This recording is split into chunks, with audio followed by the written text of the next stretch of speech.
retrouve pour un nouveau format où on va review vos photos.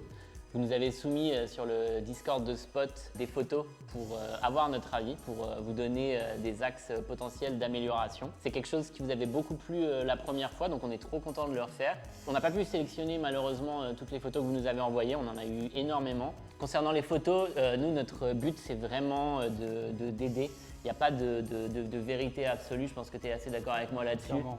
Les auteurs et autrices de ces photos nous ont spontanément donné ces photos, on ne se permettrait pas de juger des photos comme ça.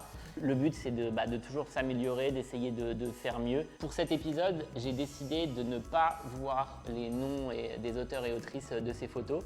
Ils s'afficheront pour vous à l'écran, comme ça on a vraiment un jugement le plus impartial possible et on essaye de juger vraiment l'image au maximum. Est-ce que tu veux commencer Antoine? On a mis toutes les photos ici, est-ce qu'il y a une photo qui t'appelle, avec laquelle tu as envie de commencer? Allez, la première que j'ai sous les yeux. Voilà, une scène de rue en couleur qui est plutôt bien équilibrée au niveau des extrémités.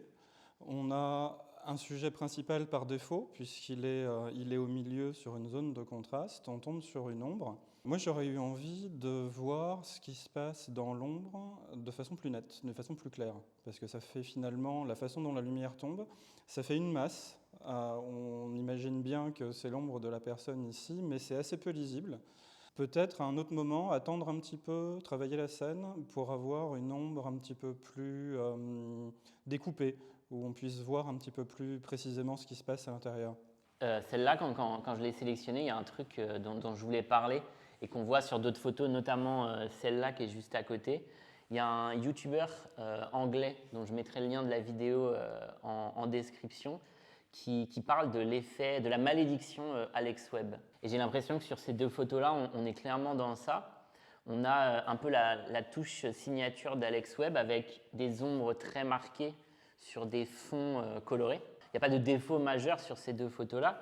Ce qui va plus, moi, me frustrer quand je vois ces photos, c'est qu'il n'y a pas vraiment d'histoire, en fait. C'est du graphisme pour du graphisme. Et déjà, j'ai du mal à avoir une touche personnelle dans ces images-là. Et j'ai du mal à savoir pourquoi je devrais les regarder, qu'est-ce que je devrais me dire quand je les regarde. Donc c'est bien exécuté, on voit que le photographe a voulu faire ça et c'est réussi. Mais ça m'amène à la question, et après? Qu'est-ce que ça raconte? Qu'est-ce que ça dit de l'auteur ou de l'autrice? Qu'est-ce que ça dit de la photo? Je ne sais pas, ça me laisse un goût, ça me laisse sur ma faim énormément en fait. Celle-là, il y a un peu plus de complexité, mais au final, les trois sujets, si on prend chaque personne et l'ombre comme des sujets, ils n'interagissent pas ensemble et ils sont là pour un seul but graphique. Pour moi, ce que je disais tout à l'heure, c'est la façon dont l'ombre se fait ici. On pourrait avoir une silhouette ou quelque chose d'assez découpé, d'assez visuel, qui du coup, par sa composition, nous rentrerait directement dans l'image. C'est un peu dommage. Que ce soit du coup qu'une masse et par son côté indéfini, le sujet devient un peu plus indéfini par rapport à l'intention. Et dans celle-là, pareil, peut-être un trait de lumière ou quelque chose qui vienne faire ressortir un élément du visage, par exemple, pour éviter de faire ombre sur ombre. On se retrouve avec des sujets principaux qui sont quasi volontairement cachés. Donc c'est comme quand on raconte une histoire, on va avoir un sujet principal, et puis on ne va pas raconter l'histoire du sujet principal, on va raconter les détails qui tournent autour. Dans la même veine, on a celle-là qui vient bien compléter ces trois jeux d'ombre. On voit déjà que du coup le style Alex Webb est très populaire. Ça pose la question de ce que les gens veulent raconter, à quel point ils s'approprient le médium de la photo, je trouve. Surtout ces deux photos, si on les met côte à côte, on pourrait croire que c'est la même personne qui les a faites, dans l'inspiration, dans la composition et tout, et ce n'est pas le cas. Ça pose la question... Des influences. Des influences. C'est bien d'avoir des influences. Mais c'est bien de s'approprier ces influences aussi, d'amener quelque chose qui fait que je puisse dire « Ah oui, ça, cette photo, c'est ça. Ah ça, cette photo, c'est lui ou elle. » Mais d'un autre côté, c'est bien exécuté. Les couleurs sont bien reproduites. Ici, on a un petit peu plus de construction. On voit bien l'intention de venir boxer l'image avec deux éléments visuels. C'est équilibré dans les différents éléments du cadre. On a un personnage central, mais dont le visage est coupé, ce qui nous dit c'est pas le sujet principal de l'image. Donc ça vient nous renvoyer sur le personnage qui est éclairé. En termes de composition, c'est plutôt réussi. Je trouve ce qui manque un peu, c'est que comme il y a des dos, des couleurs, pas de visage, on aurait peut-être aimé un petit détail qui nous attire à l'intérieur de la scène. Là, comme tout est caché, on a un peu ce feeling de reste un peu à l'extérieur de la scène. C'est un peu dommage, mais c'est plutôt bien réussi. Mais pourtant, celle-là, il y a beaucoup plus de tension que dans les autres. C'était très descriptif, mais sans vraiment d'enjeu ou quoi que ce soit. Là, on a cet enfant qui a les bras, la tête dans ses bras, qui a l'air mal. On a cette personne qui bombe le torse, qui a le visage caché. Moi, je sais que celle-là, je peux m'y perdre un peu plus et je peux m'imaginer des choses en tout cas. Je peux, moi, me raconter quelque chose. Par le fait que les éléments dans la composition sont plutôt maîtrisés. Ici, je ne sais pas ce qu'il regarde, je ne sais pas ce qu'il regarde à l'horizon. Ici, je ne sais pas pourquoi il est dans cette situation-là. Ils n'ont pas l'air d'avoir de lien de parenté, c'est pas évident. Il y a cette femme qui semble ne pas faire partie du groupe, qui les regarde même pas, aucun des deux ne la regarde. Il y a cette ombre qui arrive.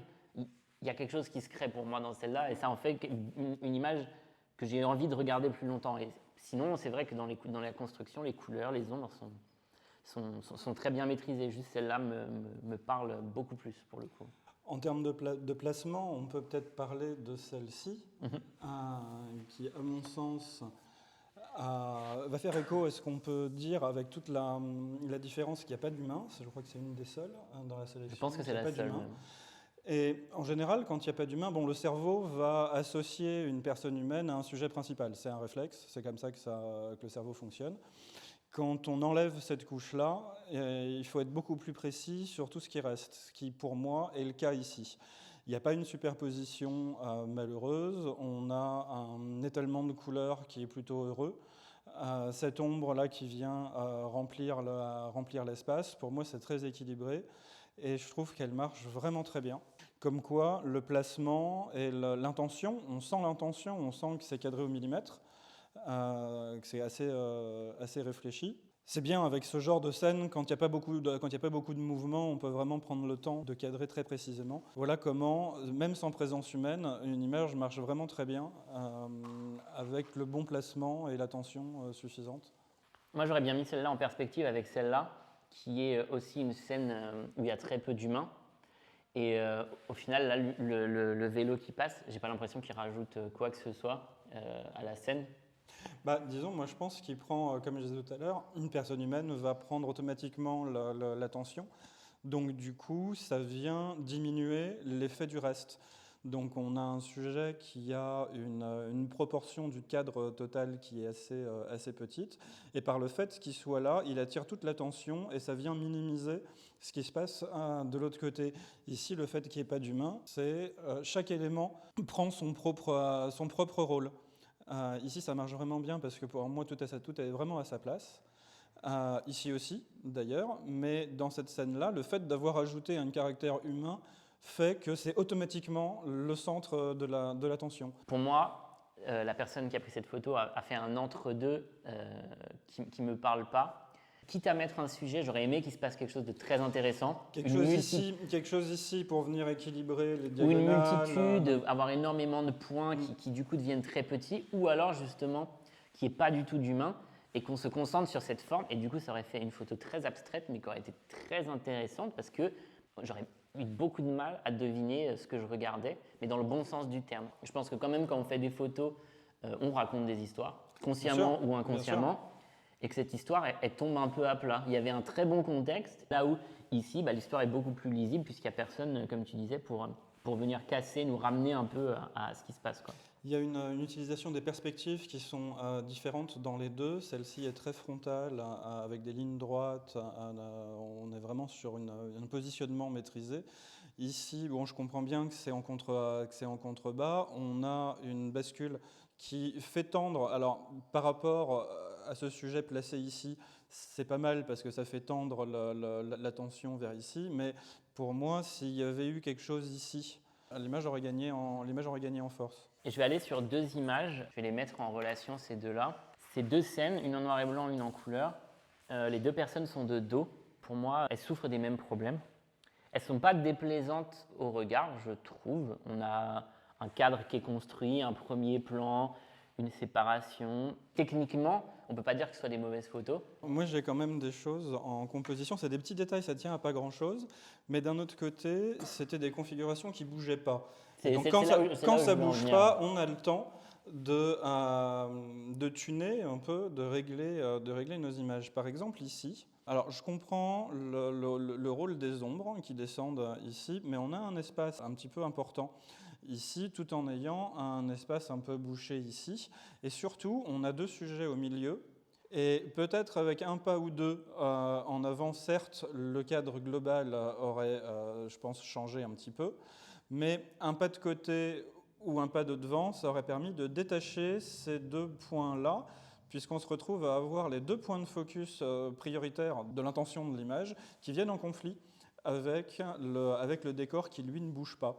Donc dans cette configuration-là, on peut prendre le temps d'aller régler nos images au millimètre près. On n'est pas à courir après un mouvement. Et c'est un peu dommage. C'est un petit peu la même chose avec cette ligne-là ici. En général, sur un portrait, avoir une superposition de choses derrière, quand on peut l'éviter, c'est mieux. On a la même chose avec les pieds qui ne sont pas placés, qui ne sont pas réfléchis. On voit que la personne n'a pas réfléchi à comment tous les éléments allaient s'intégrer dans son image. Pour moi, là aussi, on est dans le cas où les deux sujets viennent rabaisser l'ambiance globale de la photo. Ici, on a juste deux personnes qui attendent. Ici, on a quelqu'un qui lit. Et toujours pareil, ça ne raconte pas grand-chose, ça vient nous piéger le regard. Le problème en plus avec les têtes qui sont dans les lignes, comme tu le disais, c'est que là, on a vraiment juste un amas de deux personnes. L'arrière-plan est vraiment très beau, par exemple. On voit qu'il y a de la fumée, quelque chose que je n'avais pas vu au premier abord quand je l'avais sélectionné, la photo. On est prisonnier en fait du centre de l'image. C'est un réflexe qu'il faut presque s'habituer à perdre, de venir centrer le sujet. Quand on centre le sujet au milieu de son image, il faut que le sujet soit très fort. Si les côtés ne sont pas intéressants et que mon point d'intention au milieu, c'est mon sujet, il faut que ce soit un sujet fort. Sinon, on s'ennuie. Et là, les deux sujets sont au milieu et les deux sujets sont assez ennuyants. Ils font des activités assez banales.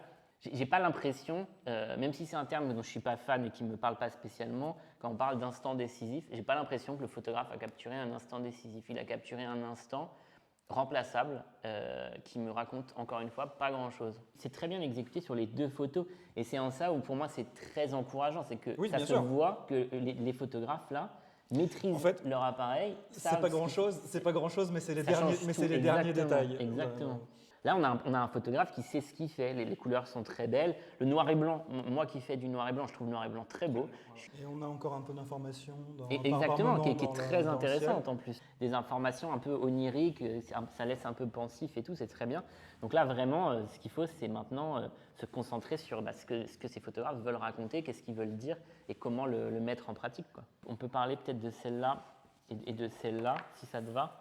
Moi ici, je vois que c'est des personnes qui ont envie de faire du layering. Je trouve celle-là un peu mieux exécutée parce que déjà, les couleurs sont chaudes, elles sont attrayantes à l'œil. Malheureusement, le noir et blanc n'est pas maîtrisé. Je pense que la scène était délicate à exposer. On a un ciel nuageux donc qui est fortement lumineux.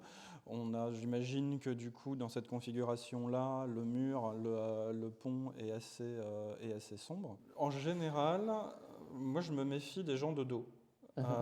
Parce que une scène où on n'a que des gens de dos, la scène nous dit ok, reste à l'extérieur. Tu n'es pas invité dans le cercle de la scène, de ce qui se passe dans la scène, mais on a trois personnes, alors de dos, de côté. Et ici, on a exactement la même chose. On a deux dos. Lui, c'est encore pire, il regarde vers son téléphone. Voilà comment ça existe. Exactement.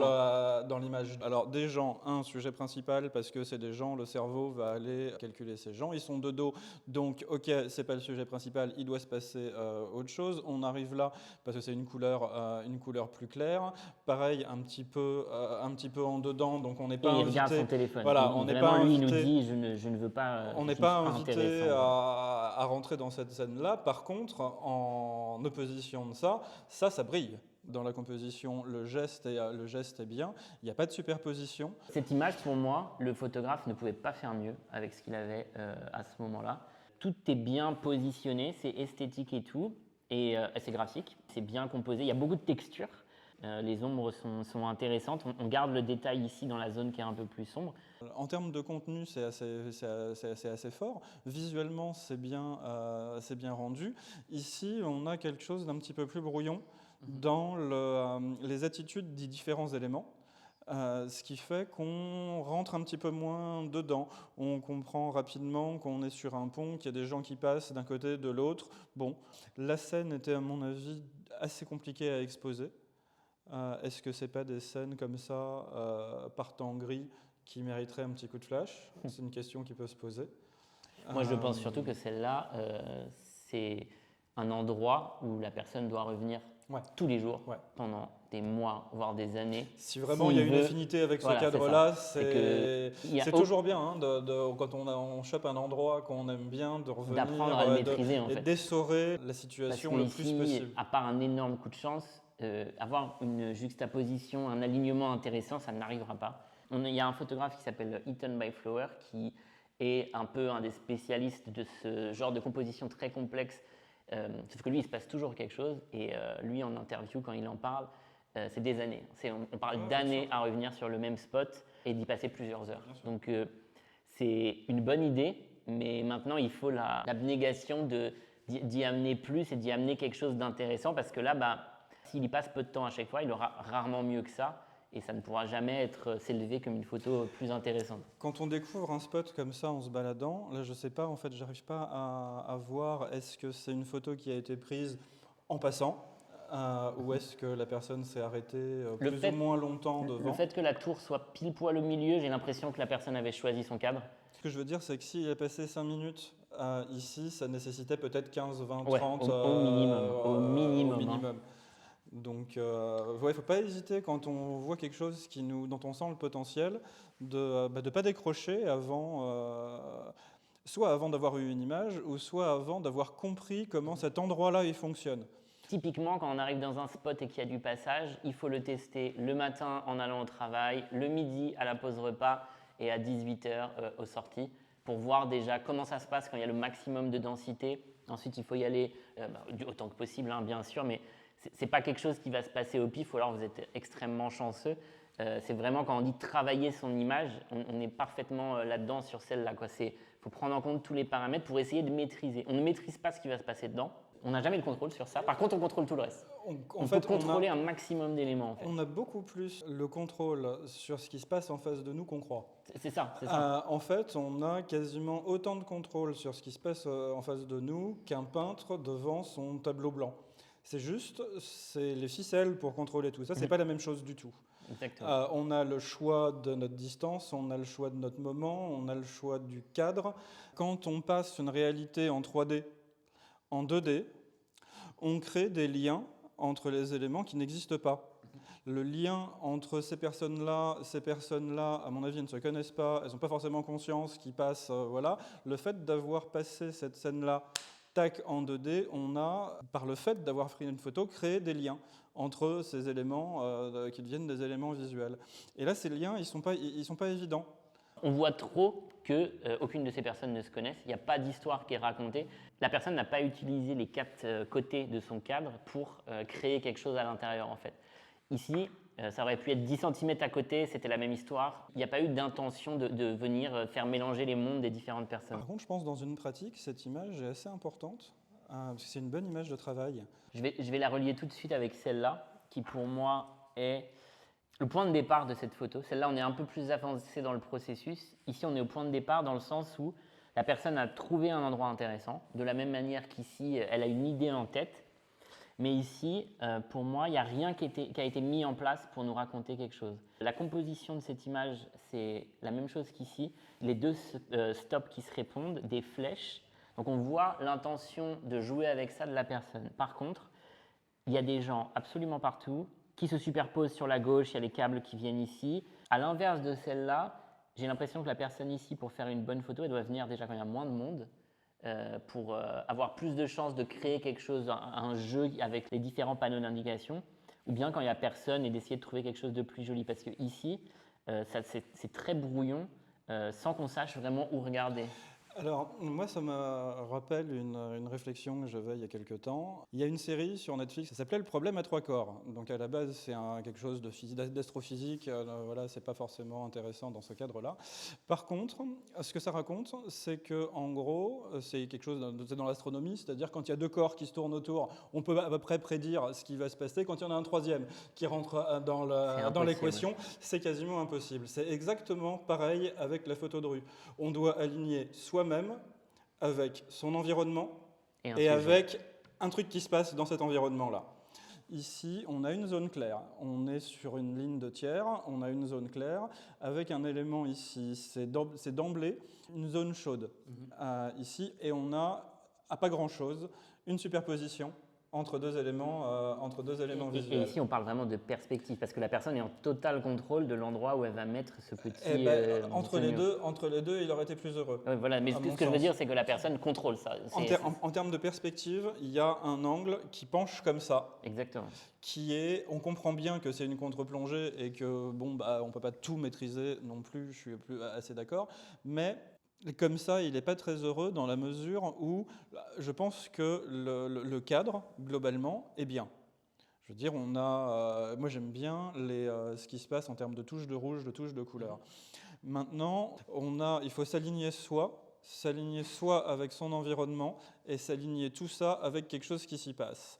La première étape, s'aligner soi et son environnement, c'est essayer de faire en sorte de prendre son temps. S'il faut rester 1 heure ici, on reste 1 heure, de prendre son temps pour voir qu'ici, il y a une superposition, qu'ici, peut-être, il y a un autre placement à avoir. Pendant ce temps-là, les choses vont se dérouler dans la scène, mais on a déjà une première chose, c'est s'aligner avec son environnement, notamment dans des scènes comme ça, qui sont volontairement, où il y a volontairement beaucoup de choses différentes. C'est de là que naît la perception de l'intention.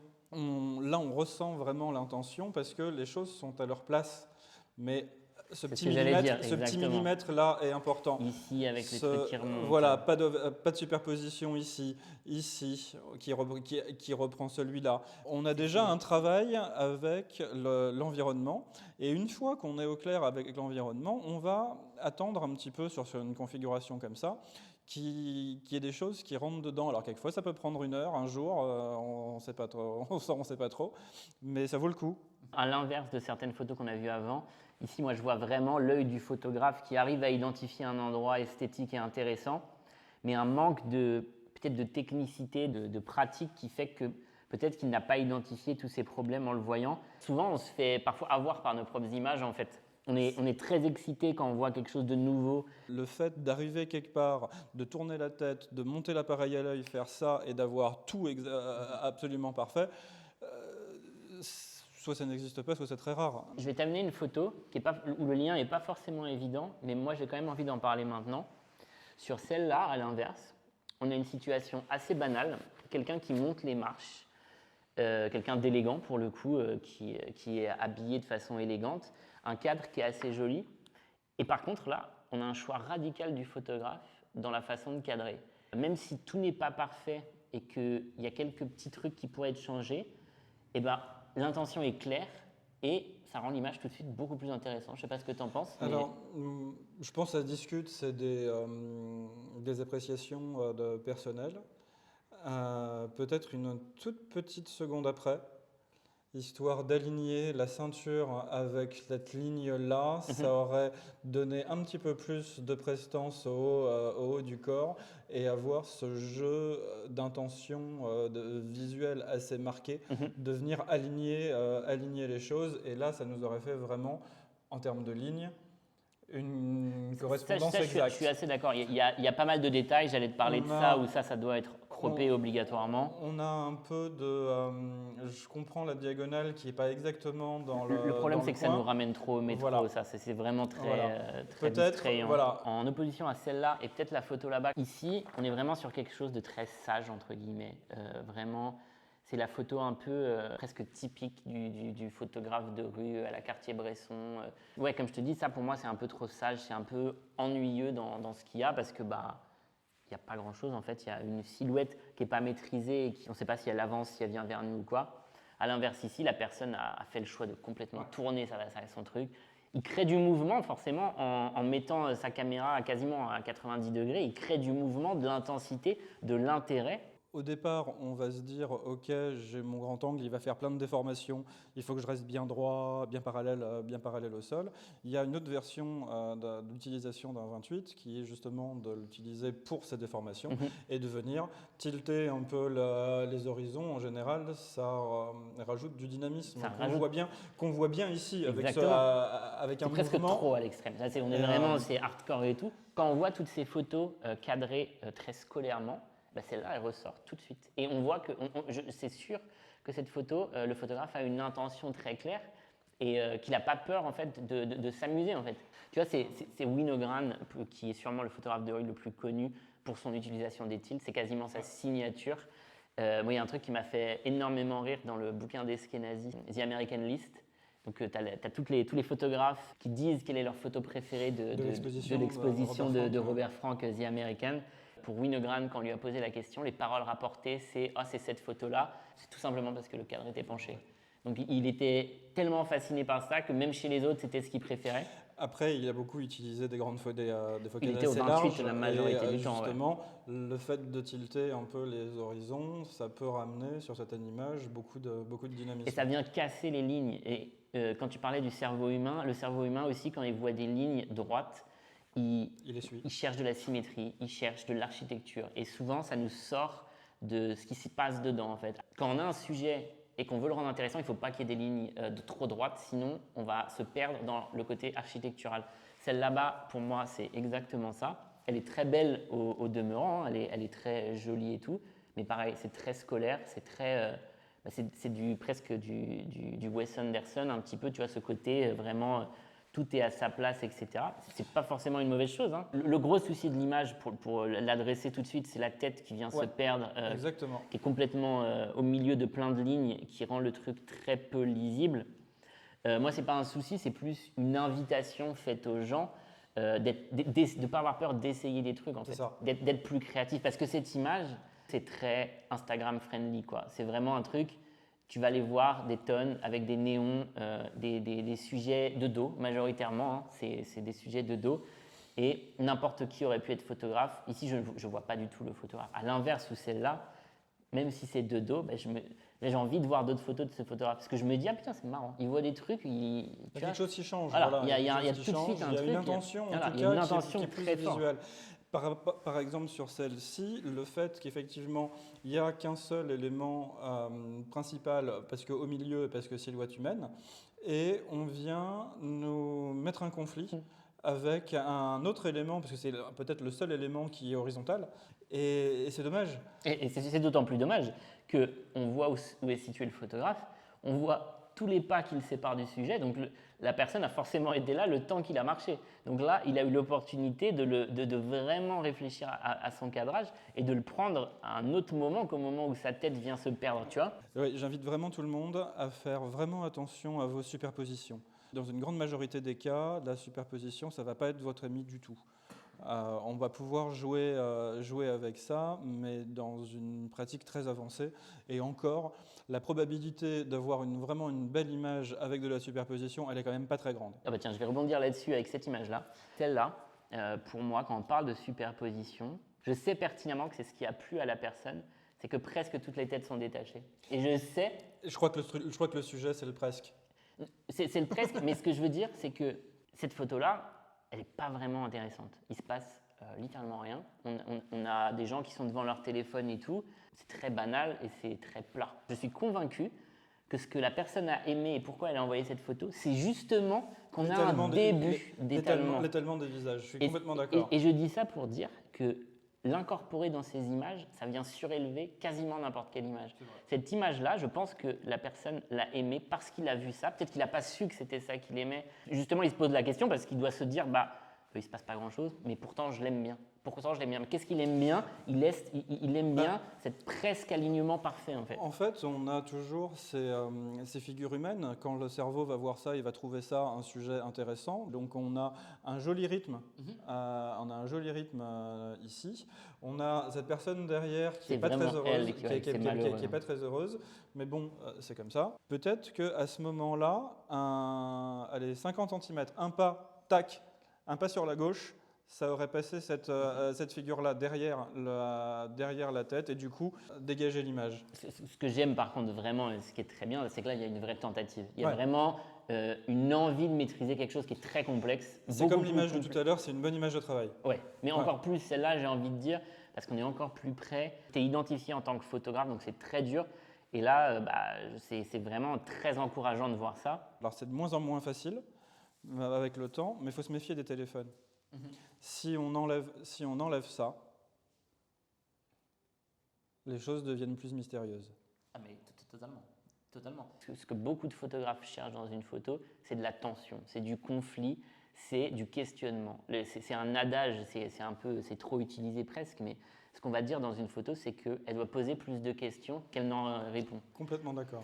Le problème avec des téléphones, à la limite, si tout le monde sortait son téléphone. J'ai vu beaucoup passer au moment de l'éclipse américaine des scènes remplies de téléphones et peut-être que maintenant, sur le coup, on sait tous que c'est l'éclipse et tout, dans 20 ans, avoir ces armadas de téléphones, on aura des questions, on se dira mais c'était quoi ça? Il y a un photographe qui a pris un WordPress photo pour une image avec des téléphones, mais c'est une scène de migrants qui traversent une frontière et qui cherchent un réseau. Ça sert à un but. Ici, le fait qu'il y ait 3 personnes sur leur téléphone et le reste non, ça montre déjà qu'il ne se passe rien en fait. En fait, ça marche, j'allais dire quelque chose, mais ça marche dans les deux extrêmes. Ici, le téléphone, il te rentre dans la réalité. C'est ça, il te dit c'est banal, il n'y a pas d'enjeu. Voilà. Pour la photo qui avait gagné le WordPress, elle te rentre dans la réalité justement parce que c'est une image documentaire, c'est des gens qui risquent leur vie. Ce genre d'élément-là va te rentrer dans la réalité, après tout dépend de ce que tu veux en faire.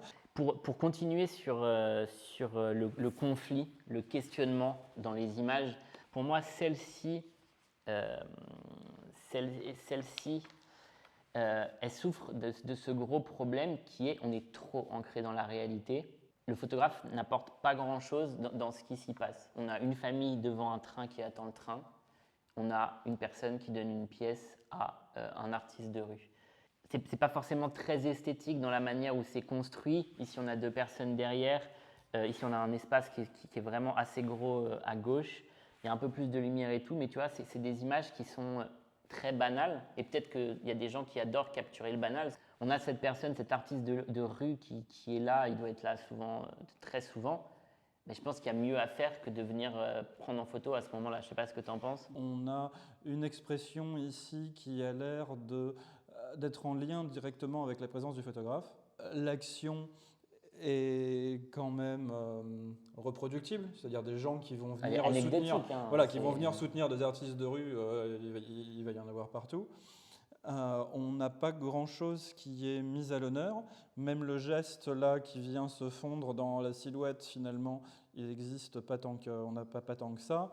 Ici, pour moi, ça reste des gens de dos. Donc là, on est dans ce que je disais tout à l'heure, c'est-à-dire quand tout le monde est de dos, on a tout de suite cette sensation de ne pas faire partie de la scène. Mais on a quand même un joli travail de lumière et de couleur. Là, je sens plus la volonté d'essayer de faire quelque chose sur ces couleurs que ici, la volonté de faire quelque chose de la scène. Moi, je les avais sélectionnées parce que pour moi, elles symbolisent un peu quelque chose qui est assez récurrent dans beaucoup d'images de photos de rue. Je pense que c'est un trait du genre. Je vois l'intention du photographe à chaque fois. Ici, je vois cette envie de capturer le mouvement. Probablement la personne a été touchée par des enfants qui jouent au foot, il y avait quelque chose de beau sur le moment. Probablement ici, pareil, ça a surpris la personne dans sa marche. Celle-là, elle est vraiment dommage parce qu'on voit vraiment que la personne n'a pas réfléchi au cadre, il y a quelqu'un derrière, elle est très brouillonne celle-là. Mais je l'ai prise parce que je vois quand même une intention de nous dire quelque chose. Et par contre, là où ça m'embête, c'est que ça semble oublier que la photographie, c'est un moyen de communication en fait. Il y a ce qu'on voit et il y a la façon dont on va le mettre en scène. Exactement. Ce qu'on voit. Et cette deuxième chose, au départ, on ne l'a pas en tête. On dit, ah, on voit un truc, tac, on Exactement. réagit sur le moment. Je pense que c'est une notion importante. Ce côté, on voit quelque chose, mais par-dessus la chose qu'on voit, on est responsable en tant que photographe de le mettre en scène d'une façon donnée, et c'est l'intention du photographe. Là où je voulais en venir, parce que je pense qu'au vu des photos qu'on a vues, on voit que techniquement c'est plus en dessous. C'est peut-être quelqu'un qui débute ou quoi, je ne sais pas, et c'est pas grave. Ça se voit que les personnes de ces photos-là ont envie de dire quelque chose, ont envie de communiquer une émotion, parce que ça pour moi c'est des instantanés d'émotion en fait. Mais la photo, c'est pas prendre ce qu'on a en face de soi et espérer que la personne qui regarde va comprendre ce que moi j'avais en tête quand je l'ai prise. Personne n'aura en tête ce que le photographe Exactement. a vu. Il y a ce qu'on a vu, ce qu'on a ressenti Exactement. parce qu'on a vu. Et la question, c'est pas tellement de retransmettre ce qu'on voit, c'est de retransmettre ce que tu as ressenti en voyant ça. Exactement. Et ça, c'est de la mise en scène. Alors, je ne veux pas dire de déplacer les gens et de faire une mise en scène comme en studio. C'est la seule liberté qu'on a en tant que photographe, c'est de décider comment on va mettre en scène, comment on fait en sorte que les éléments tiennent à l'intérieur d'un cadre. Je reprends l'histoire du langage. En termes de langage, on peut le comparer à de la littérature, par exemple, ou un roman.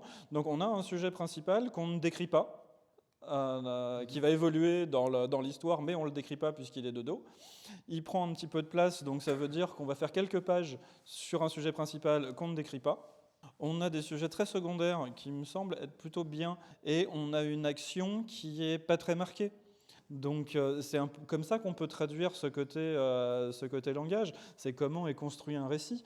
Dans un récit, tu as bien un environnement, un cadre, des personnages qui ont des tempéraments. Il y a une action qui est en train de ou plusieurs actions qui sont en train de se dérouler. Et le but du jeu, c'est d'étager tout ça pour qu'il y ait du sens. On a ces photos-là. Pour moi, celle-là, une des images qui avait le plus de potentiel, qui est même bien réalisée, et pourtant, il manque un truc. Est-ce que tu arriverais à dire pourquoi celle-là, elle est à deux doigts d'être très très cool, mais elle retombe un petit peu au bout d'un moment? Globalement, les choses sont en place. Très la en place, couleur, même. Très en place. le côté un peu incongru, il se passe quelque chose entre les deux ombres, en plus d'entre les deux personnes. L'ombre, elle est quand même lisible, elle fait son job, mais elle aurait pu être plus lisible. Là, on est exactement, par contre, dans l'instant décisif. Ouais. Il a vraiment eu le moment. Ouais. Et là, en fait, moi, je me dis, ah oui, heureusement qu'il y avait un photographe. Heureusement que cette personne-là était là. Et ça, c'est un excellent point. Vraiment, le moment où ça a été déclenché et tout, c'est parfait. La petite chose, moi, qui me chiffonne, c'est que les expressions des deux personnes font vraiment écho à la présence du photographe. Cet écho, il ne renvoie pas forcément quelque chose de chaleureux pour le lecteur. Cette image, tu mets les deux regards qui regardent une troisième personne ici, ça change absolument tout et la photo est presque parfaite. Là, on est vraiment prisonnier du regard de ces deux hommes. On a presque l'impression que le photographe ou la photographe était pas la bienvenue du tout et même les a dérangés. Le problème, c'est que ça nous sort de l'image. On n'a pas parlé de celle-là du coup. Bon, on a un truc qui devient récurrent, là, c'est la superposition des deux hommes. Surtout quand, toujours dans cette idée qu'une figure humaine va devenir pour le cerveau un sujet principal, on n'a que deux sujets et manque de bol, ils se mangent l'espace l'un l'autre. Donc pareil, on est dans une nouvelle où dans cette nouvelle, on a X pages. Dans X pages, on décrit quelque chose qui est plutôt sympa ici, mais est-ce que ça demande la moitié du livre ? Et de l'autre côté, on a deux personnages principaux, mais qui viennent se gêner l'un l'autre. Donc forcément, ça perturbe l'histoire qu'on tente de raconter. Tu vois, là, le photographe, clairement, maîtrise son cadre. Ouais. Belle séparation de l'image, petit jeu de cadre dans le cadre. C'est beau, c'est esthétique. Pour moi, entre cette scène vide et ça, avec les deux qui se superposent, je préfère 100 fois qu'il n'y ait pas les humains sur ça et qu'on ait juste l'endroit, tu vois. Moi, j'aurais eu tendance, chacun à son process, être allé à la rencontre de ces deux gars, discuter, détendre un peu l'atmosphère et rester un quart d'heure, une demi-heure. Une fois qu'on s'est déclaré et qu'on a passé la surprise, voilà, et ben, ils vont continuer leur va-et-vient. Et c'est à ce moment-là qu'on va avoir un open bar total. Celle-ci, on a aussi un jeu de cadre dans le cadre. Ici, on le sait ce qui se passe, on sait que c'était un bus, un train, et que la personne est venue la réduire à son caractère esthétique total. Elle a réduit un train à du rouge et du blanc. ce qui est très intéressant dans la construction d'une image. Et dans la construction du photographe, on voit qu'il comprend son médium, il comprend son moyen d'expression et il commence à nous raconter des histoires. Ce que j'aime beaucoup là-dessus, c'est que la personne expérimente, ça se voit qu'elle s'amuse après. Comme dans toute pratique et dans toute démarche artistique, il faut rajouter de la complexité, il faut aller plus loin, mais ça, c'est clairement, moi, je trouve ça très encourageant dans l'idée, en tout cas. Carrément. Après, tu vois, c'est trop, presque, comment dire, gimmicky. On voit trop qu'il a joué avec ça, et quand tu enlèves ça, il n'y a pas grand-chose. Là où, quand il y a ici un cadre dans le cadre, on ne va même pas y prêter attention, tellement c'est bien exécuté, et tellement ça nous permet de lire fluidement. Quand on lit un très bel auteur en littérature, on n'est pas à toutes les pages à se dire « mais qu'est-ce que c'est bien écrit ?» On s'y habitue à sa prose et on dévore l'histoire parce que c'est bien fait. Et pour moi, c'est un peu ça, c'est que là, on a la découverte de ce qu'on peut faire et ici, on a la maîtrise. Au fur et à mesure d'expérimenter, de tester, il va y avoir des choses de mieux en mieux. Ici, je l'avais prise celle-là pour parler du problème de la focale et des distances. On n'est pas du tout au service de l'image, on est très loin. Si on veut montrer la beauté, la naïveté de deux enfants qui jouent, il faut être un peu plus près quand même. Là, on est très loin. Prendre des enfants, déjà, c'est une grosse question en photo. Alors, prendre des enfants de loin, quand on n'est pas identifié, qu'on n'a pas la validation des parents, pour moi, c'est pas possible. Tout simplement, prendre des enfants au téléobjectif, c'est pas possible, moralement. Je sens une envie esthétique, ce contraste entre les noirs et les blancs. Et ouais, ici, là, il faut quand même ne pas avoir peur, en fait. Ne pas avoir peur de vouloir faire des photos et assumer sa démarche jusqu'au bout et aller plus près, se rapprocher, aller vers ce qui se passe en fait, tu vois. Je suis assez d'accord. Pareil, parce que pour moi ici, quand je regarde des photos, et toi aussi je pense, on voit au bout d'un moment les intentions des différents photographes. Je vais reciter encore Eaten by Flower. Il disait dans une interview que souvent il voyait la photo que les photographes voulaient faire et le résultat, c'était la photo pour laquelle ils avaient abdiqué, en fait. Genre, ils avaient settle pour cette photo-là. Ici, moi, quand je vois ça, je vois un photographe ou une photographe qui a un attrait pour les gens, qui a envie de faire du portrait, parce qu'il n'y a pas de contexte, en fait. Moi, là, je vois clairement l'intention d'aller photographier l'expression de cette personne et tout, mais je pense qu'il faut aller plus loin. Il ne faut pas être dans cette démarche. En plus, ça se voyait qu'on était derrière le photographe, on l'a pris quand il se retourne, on n'assume pas notre présence. Je pense que là, il fallait carrément lui demander un portrait. Il fallait y aller. Si on aime faire ce genre de photo-là, cette photo-là, on doit lui demander la permission, on doit lui créer un cadre et faire quelque chose de très propre. Ici, on a trop le sentiment que c'est une photo volée, c'est dommage. Et j'invite le photographe à vraiment... peut-être que c'est une question de peur, il y a souvent la peur d'aller à la rencontre des sujets. Au contraire, il y a moins de peur à avoir d'aller se confronter directement gentiment que tenter des choses plus ou moins maladroitement avec les gens. Au pire, on a la personne qui nous dit « bah non, ça ne me va pas, merci, au revoir ». Au mieux, on se fait des potes. Ouais, carrément. Plus on va affirmer notre process, plus on a de chances d'être accepté pour ce qu'on est en train de faire. Par contre, rester dans son coin, tremblant, en essayant de faire des choses pas assumées, ça coupe la possibilité de générer des situations beaucoup plus favorables à la suite de ces contacts. Il reste 2 images avant de passer peut-être à plus des photos coup de cœur qu'on avait. Cette image, elle souffre beaucoup de problèmes dont on a déjà parlé. On a la superposition, là on a une statue, donc elle ne bouge pas la statue. On peut tourner autour pour trouver le bon angle. Moi je vois sur cette photo une recherche d'esthétique, les arbres étaient très beaux. J'aime bien le fait que ce soit coupé, qu'on vienne sortir de juste la statue pour ramener au niveau des humains. Il y avait un truc, tu vois, il y avait une intention. Malheureusement, le téléphone, la superposition et cette personne qui nous sort complètement de l'image. Et il y a une petite chose aussi avec l'exposition, on a les zones les plus claires qui sont en arrière ici et qui nous attirent là où il ne se passe rien.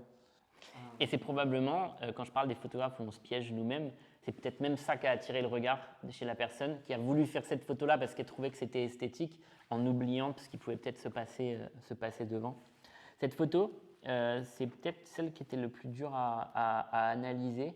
Tout de suite, je vois la diagonale des 3 yeux, tu vois, qui attire mon regard. On sent que cet œil, il y a plein de photos. Franchement, il y a des photos d'Alex Webb avec les yeux qui sont moins bien faites que celle-là dans cette espèce de répétition et tout. C'est pas un mouvement habituel, hein. Ça pour le coup, ça a bien été pris sur le vif. Elle relève sa main et tout, il se passe des trucs. Le problème, c'est qu'au milieu de tout ça, il y a ça. Et ça, pour moi, c'est trop plat, quoi. Ça me sort trop d'un truc qui aurait pu être vraiment trop cool. Moi, j'adore ce qui se passe par là. Ce placement là du sourcil en frontière de cadre, il est magique. L'expression de la personne est plutôt vraiment bien, vraiment réussie. Le fait de venir fermer avec le corps de quelqu'un, moi, j'adore. C'est très bien de faire ça. Ouais.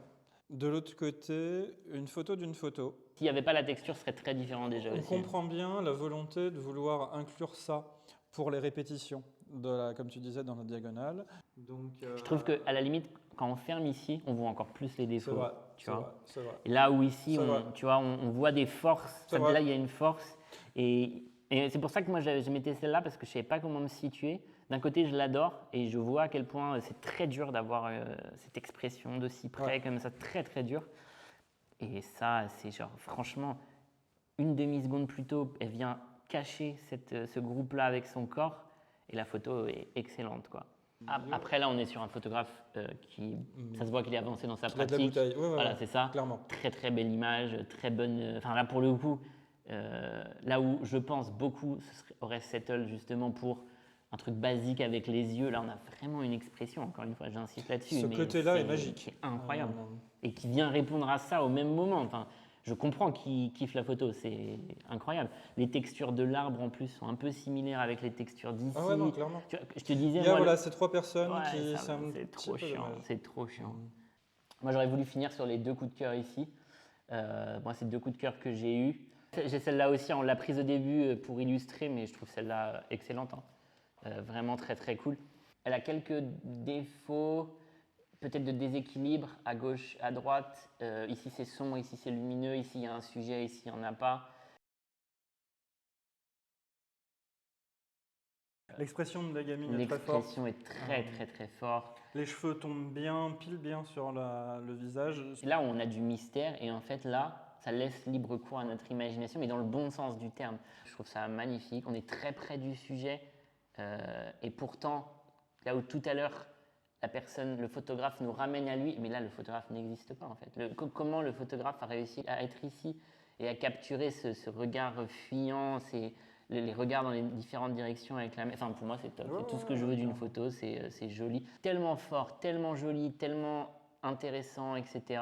que même le cadre, le contexte qui est absent, on l'oublie parce qu'il se passe tellement de choses, c'est tellement onirique, où il y a tellement... C'est top. Et à l'inverse, on n'a fait que de parler des superpositions tout le long. On a une scène de plage où il n'y a quasiment aucune superposition. C'est ça. Quasiment un truc. Hyper bien construite. Et celle-là, elle aurait pu être ratée de plein de manières. Elle aurait pu être trop descriptive, etc., etc. Mais là, on a en plus cette petite fille avec vraiment beaucoup d'espace. Cette espèce de demi-sphère là, pour la laisser respirer. Sûr.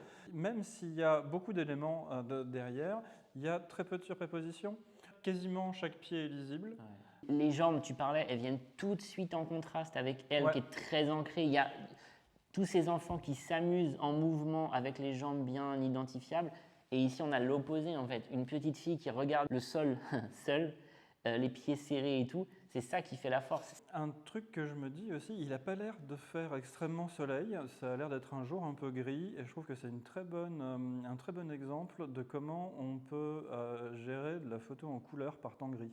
Tu vois ici, de la même manière, on est à une plage. Il y a beaucoup de monde quand même. Et donc en fait, moi je sais qu'ici, il y a des gens aussi. Je sais qu'il y a beaucoup d'autres choses dans l'image. Et là, on voit vraiment une intention du photographe d'utiliser son cadre pour créer ça. En fait, cette petite fille n'était sûrement pas toute seule. Il y a la temporalité, on fige le temps. Ici, on a une impression grave, dramatique de cette tristesse de cette petite fille et tout. Ça se trouve, elle a juste baissé la tête une demi-seconde. Et c'est ça la beauté de la photo, c'est qu'il a raconté une histoire, il a figé le temps au bon moment pour servir son propos. Comme ça, hein, j'en sais rien, on n'était pas là. J'ai l'impression que la petite fille au premier plan, elle n'avait pas beaucoup de mouvement et que du coup, il s'est concentré sur tout ça. Ouais, parce que sortir ça, alors que ça court dans tous les sens. Moi, j'ai l'impression qu'il y a quand même la tête vraiment vers le bas qui m'intrigue. Mais il y a eu peut-être quelques secondes où c'était en place par ici du coup, on s'est concentré. Et tu vois, tu vois que c'est un photographe qui sait ce qu'il fait, qui est clair sur son intention. À un moment donné, le but du jeu, c'est qu'à travers une photo, il ne reste plus que l'intention. C'est ça. Indépendamment de ce qu'on montre, de ce qui est en train de se dérouler. Et c'est aussi très présent là-dessus, hein, il n'y a que l'intention. Et même là, voilà, moi c'est aussi Oui, pour ça que oui, j'avais oui, sélectionné oui. Ça me celle-là. parle moins, mais oui. Ici, on n'a pas d'action, donc on n'est pas en train de raconter quelque chose, mais d'un autre côté, tout marche bien par le placement au millimètre des différents éléments dans le cadre. Je suis assez d'accord.